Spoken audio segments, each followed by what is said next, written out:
আসসালামু আলাইকুম। কেমন আছো সবাই? আশা করি ভালো আছো।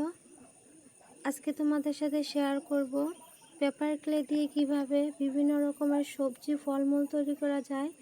আমি এখানে কিছু তোমাদের সাথে শেয়ার করলাম। এই যে একটা কাঁচামরিচ বানিয়েছি, এগুলো কিন্তু শুকাতে হবে, শুকিয়ে তারপর রং করতে হয়। আমি এখন তোমাদের দেখাচ্ছি। এটা একটা আম বানাচ্ছিলাম, এই যে ছোট আম।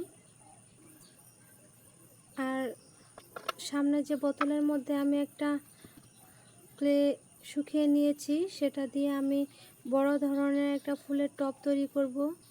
আর ওই যে ওই পাশে দুইটা বাটির মতো দেখা যাচ্ছে, এটা আমি পরে ওই বোতলে অ্যাড করব।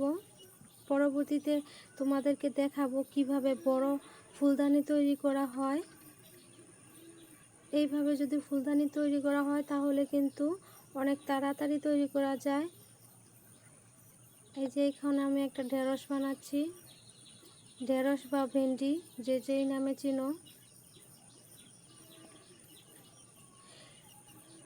ফুলের টবগুলো কিন্তু একবারে তৈরি করা যায় না, কারণ অল্প অল্প করে শুকাতে হয়, আবার বানাতে হয়, নয়তো ভেঙে পড়ে যাবে। সেজন্য আমি একটু একটু করে অনেক দিন যাবতই তৈরি করতেছি। এই যে দেখো ঢেঁড়সটা কত সুন্দর হয়েছে, মাশাআল্লাহ।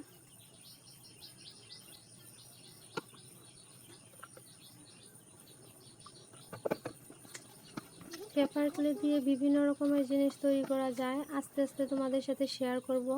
আর তোমরা যদি কোনো কিছু শিখতে চাও তাহলে আমাকে কমেন্ট করে জানাবা, আমি চেষ্টা করব পেপার ক্লে দিয়ে বিভিন্ন জিনিস তোমাদের শেখানোর জন্য। এগুলো কিন্তু বিক্রি করা যায় বিভিন্ন মেলাতে, তারপর আত্মীয় স্বজন যারা আছে, যদি তোমরা তৈরি করে রাখো দেখবা তোমাদের আত্মীয় স্বজনরাই নিতে চাইবে। বাসায় বসে না থেকে যে কোনো কিছু করাই অনেক ভালো আমার মতে। এই যে এটা একটা পেঁপে বানাচ্ছি। বসে থেকে লাভ কি? বসে সময় নষ্ট করে, অযথা সময় নষ্ট না করার চেয়ে বিভিন্ন কিছু তৈরি করে বিক্রি করা যায়, এতে সংসারের জন্য কিছু হলো হেল্প হয়। আমি কিন্তু বিভিন্ন কিছুই তৈরি করি এবং সেগুলো বিক্রিও করি। তোমরা যারা আমার মতো এসব কাজ করতে চাও তাহলে আমার ভিডিওগুলো দেখো, শিখো, তারপর নিজেরাও তৈরি করো, বিভিন্ন জিনিস তৈরি করতে পারবে। এই যে আমি একটা মরিচ বানিয়েছি, একটা না অনেকগুলো মরিচ বানিয়েছি। এগুলো পরে আমি লাল আর সবুজ রং করব, কিছু পাকা বানাবো, কিছু কাঁচা বানাবো।